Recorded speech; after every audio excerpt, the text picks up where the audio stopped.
Welcome to special live. నేను అమ్మ మండవ. ఈరోజు లైవ్లో భాగంగా మనం తీసుకోబోతున్న టాపిక్ ఏంటంటే ఓ అచ్చెన్నాయుడు, ఓ అయ్యన్న పాత్రుడు, అదేవిధంగా ఓ ప్రభాకర్ రెడ్డి, జేసీ ప్రభాకర్ రెడ్డి.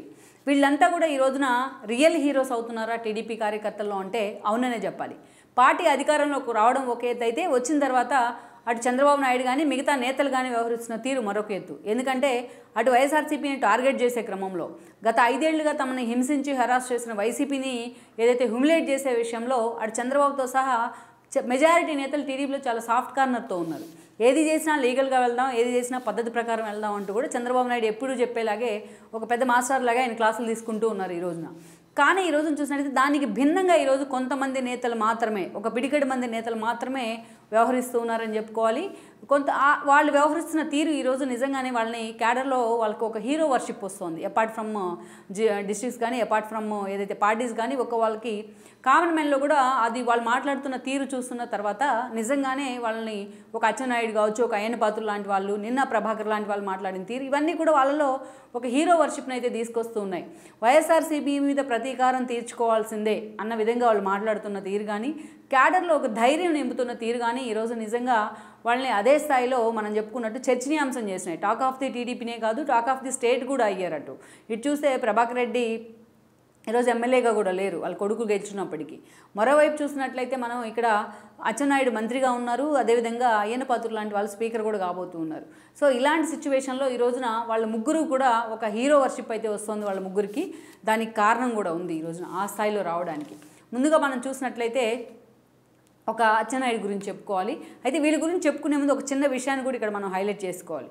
యాక్చువల్గా మనకి ఎన్నోసార్లు మనకి గతం నుంచి మనం చూసుకుంటే ఒక పూర్తి స్థాయిలో ఒక నియంతల తరహాలో వ్యవహరించిన రాజులు కానీ, రాజ్యాలు కానీ అదేవిధంగా అవి సమాధి అయిపోయినాయి తర్వాత రోజుల్లో.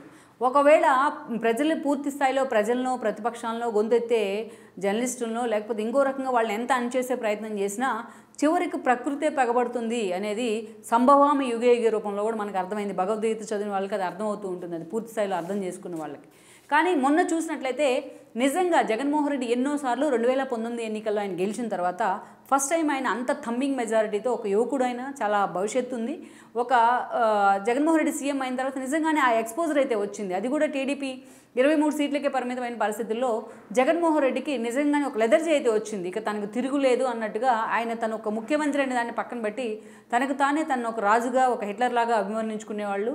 అందుకు తగ్గట్టే ఆయన ప్రణాళికలు కూడా ఉండేవి, దాన్ని ఇంప్లిమెంట్ చేసేవాళ్ళు కూడా అంతకంటే ఇంకా సాలిడ్గా ఉండేవాళ్ళు. అందుకే జగన్మోహన్ రెడ్డి ఒక వెండెట్టా పాలిటిక్స్కి అయితే తెరదీశారు. 35 ఏళ్ళు ముఖ్యమంత్రిగా ఉండాలనుకున్న వ్యక్తి ఎవరు కూడా ఎంత ఎదిగినా ఒదిగి ఉండాలనుకుంటారు, ఎంత తనకి రిజల్ట్, అంత గొప్ప రిజల్ట్ని జనానికి గ్రాటిట్యూడ్ చూపించాలనుకుంటారు. అంతేగాని ఎక్కడైతే చంద్రబాబు నాయుడు పేరు, తన ప్రత్యర్థి అయిన చంద్రబాబు నాయుడు పేరు వినిపించకుండా చేద్దాం అనుకున్నారు ఆయన, తన ప్రత్యర్థి అయిన పవన్ కళ్యాణ్ని హ్యూమిలేట్ చేసే ప్రయత్నం చేశారు ఆయన వ్యక్తిగతంగా. సో వీళ్ళందరినీ టార్గెట్ చేసే క్రమంలో, వీళ్ళ పార్టీని లేకుండా చేసే క్రమంలో, వాళ్ళకి భవిష్యత్తు లేకుండా చేద్దామనే ఒక దుందుడుకు చర్యలతో ఆ రూపంలో ఆయన ఆ పార్టీల క్యాడర్ రూపంలో కూడా ప్రజలను టార్గెట్ చేశారు. ఈరోజు పార్టీ క్యాడర్ అంటే స్పెషల్గా ఉండరు, టీడీపీకో జనసేన క్యాడర్ వాళ్ళంతా కూడా ప్రజల్లోంచి వచ్చేవాళ్ళే. సో ఈ క్రమంలోనే ఈ రోజున జగన్మోహన్ రెడ్డి ఆయా పార్టీలని, వ్యక్తుల్ని టార్గెట్ చేసి హింసించిన తీరు మాత్రం నిజంగా హ్యూమిలియేషన్ కూడా చేసింది. ఆ క్యాడర్నే కాదు, ఆ క్యాడర్ని హింసించే క్రమంలో, పార్టీ నేతల్ని హింసించే క్రమంలో వాళ్ళు పడ్డ బాధలు కానీ, ఇటు వైఎస్ఆర్సీపీ వైపు నుంచి ఒక నియంతృత్వం కానీ, అటు పోలీసు వ్యవస్థ మొత్తం కూడా జగన్మోహన్ రెడ్డి సాగిలపడ్డ తీరు కానీ, ఇవన్నీ కూడా, ఇలాంటివన్నీ కూడా కామన్ మెన్ ఎవరైతే ఉన్నారో, తటస్థంగా కొంతమంది ఉంటారు, కామన్గా ఇష్యూస్ గురించి చర్చించుకునేవాళ్ళు, తమకంటూ కొన్ని ఇష్యూస్ని చూసి ఒక ఎక్స్పోజరు, ఒక ఆలోచన విధానాన్ని పెంచుకునేవాళ్ళు. అలాంటి వాళ్ళలో కూడా ఒక అసహ్యభావం, ఒక ఏహ్యభావం కలిగేలా చేసింది జగన్మోహన్ రెడ్డి పాలన. ఎందుకంటే మనం ఎన్నో సంఘటనలు చెప్పుకోవచ్చు ఇక్కడ. ఒక మాస్క్ అడిగినందుకు ఒక సుధాకర్, ఆయన డాక్టర్ కూడా, డాక్టర్ అంటే ఎంత గౌరవం ఉంటుంది సమాజంలో మనకు తెలిసిందే. కేవలం ఒక మాస్క్ అడిగినందుకు ఆయన తీసుకెళ్లి పిచ్చోడుగా ముద్ర వేసి రోడ్డు మీద బట్టలు లేకుండా రోడ్డు మీద పడే పరిస్థితిని తీసుకొచ్చారు.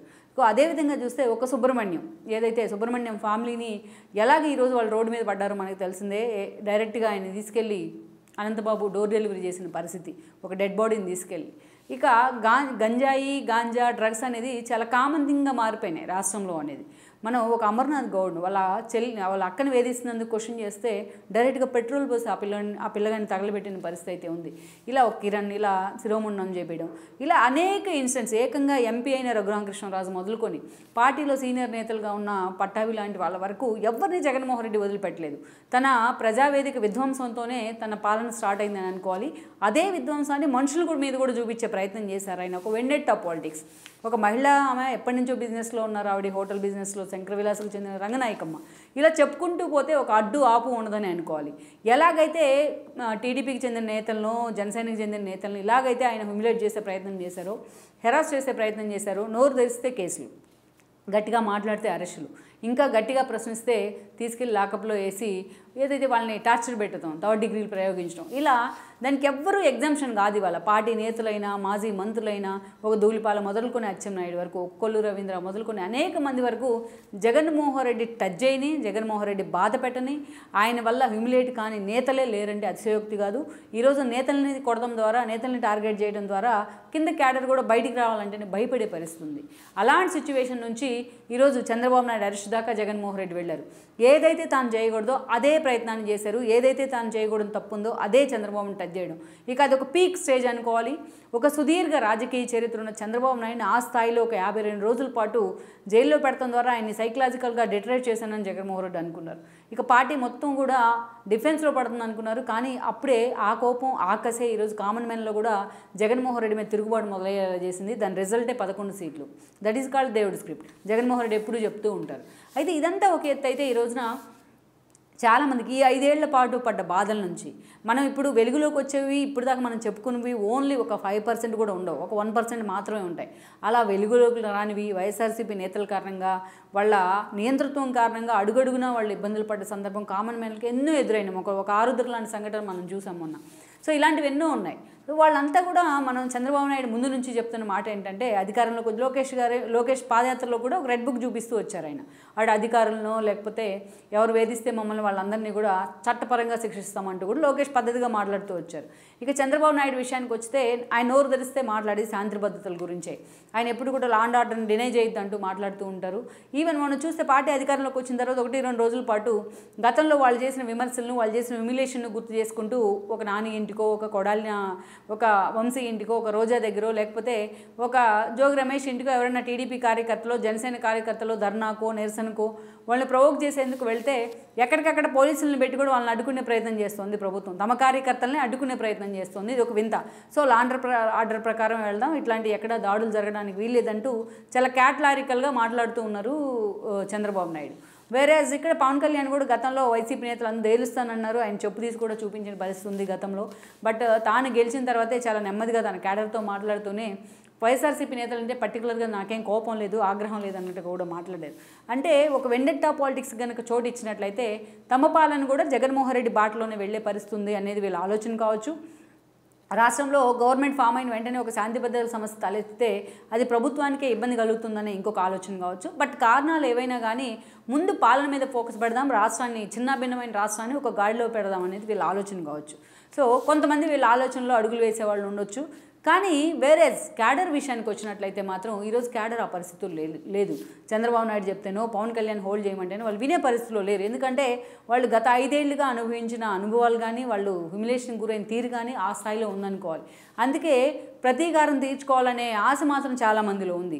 అయితే చంద్రబాబు నాయుడు ఎప్పుడైతే నేను మారాను అని చెప్తూనే ఈరోజు తాను పూర్తిగా గెలిచిన తర్వాత మీరంతా దాడులు చేయొద్దు, మీరంతా పద్ధతిగా వెళ్ళండి, వాళ్ళని హ్యూమిలేట్ చేయాల్సిన అవసరం లేదని క్లాసులు చెప్తూ ఉన్నారో, క్యాడర్లో అదొక నిజంగానే ఒక నిరుత్సాహం అయితే ఉంది టెంపరీగా. అందుకనే ఈరోజు మనం చెప్పుకున్న ఈ ముగ్గురు కూడా, ఒక అచ్చెన్నాయుడు కావచ్చు, ఒక ఏదైతే అయ్యన్న పాత్రుడు కావచ్చు, ఒక ప్రభాకర్ లాంటి వాళ్ళు హీరోలు అవుతున్నారు. అందుకు కారణం ఏంటంటే అచ్చెన్నాయుడు మొన్న రీసెంట్గా మీడియాతో మాట్లాడారు. ఆయన ప్రజెంట్ చంద్రబాబు నాయుడు క్యాబినెట్లో మంత్రిగా కూడా ఉన్నారు. మీడియాతో మాట్లాడారైనా మీరు టీడీపీ క్యాడర్ కానీ, టీడీపీ నేతలు ఎక్కడికి వెళ్ళినా పసుపు పచ్చ బిళ్ళ పెట్టుకోండి, అంటే పసుపు పచ్చ బ్యాడ్జీ పెట్టుకొని వెళ్ళండి. నేను టీడీపీ కార్యకర్తని, నాకు ఈ పని చేయాలని అడగండి. అక్కడ ఎవ్వడు పని చేయకపోయినా వాడిని రోడ్డు మీదకి లాక్కొస్తామంటూ కూడా ఆయన మాట్లాడారు. నిజంగానే ఈ ఆడియో కూడా వైరల్ అయింది.